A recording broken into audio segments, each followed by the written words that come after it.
السلام علیکم ناظرین، میں خورشید سادات اور آپ دیکھ رہے ہیں سادات فیکٹس۔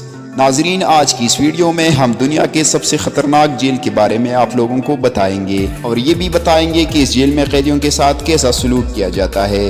ناظرین، یہ اورگا منگولیا میں واقع جیل کی ایک خوفناک داستان ہے جو تاریخ کی سب سے خوفناک جیلوں میں شمار ہوتی ہے۔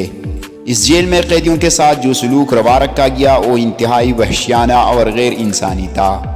رائے چیپ مین اینڈریوز، جو American museum of natural history کے مستقبل کے ڈائریکٹر بنے، نے 1918 میں منگولیا کا دورہ کیا اور اورگا جیل کا معائنہ کیا۔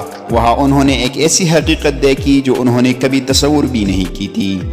قیدیوں کو 4 فٹ بائی 3 فٹ کے چھوٹے چھوٹے ڈبوں میں رکھا جاتا تھا جو تابوتوں کے مانند تھے۔ یہ ڈبے اتنے تنگ تھے کہ قیدی نہ تو صحیح سے بیٹھ سکتے تھے اور نہ ہی لیٹ سکتے تھے۔ ان ڈبوں میں ایک چھوٹا سا سوراخ ہوتا تھا جس سے قیدیوں کو خوراک دی جاتی تھی اور وہ اپنی ضروریات پوری کرتے تھے۔ قیدیوں کے اعضاء حرکت نہ ہونے کی وجہ سے اکڑ جاتے تھے اور وہ شدید اذیت میں مبتلا ہو جاتے تھے۔ جیل کے حالات اتنے بدتر تھے کہ قیدی اکثر موت کی سزا کے بجائے تابوتوں میں ہی مر جاتے تھے۔ اورگا جیل میں قیدیوں کو جانوروں سے بھی بدتر سلوک کا سامنا کرنا پڑتا تھا اور یہ جیل ایک عبرت کا نشان بن گئی تھی۔ اس جیل کا نام تاریخ میں ہمیشہ ایک خوفناک یادگار کے طور پر یاد رکھا جائے گا۔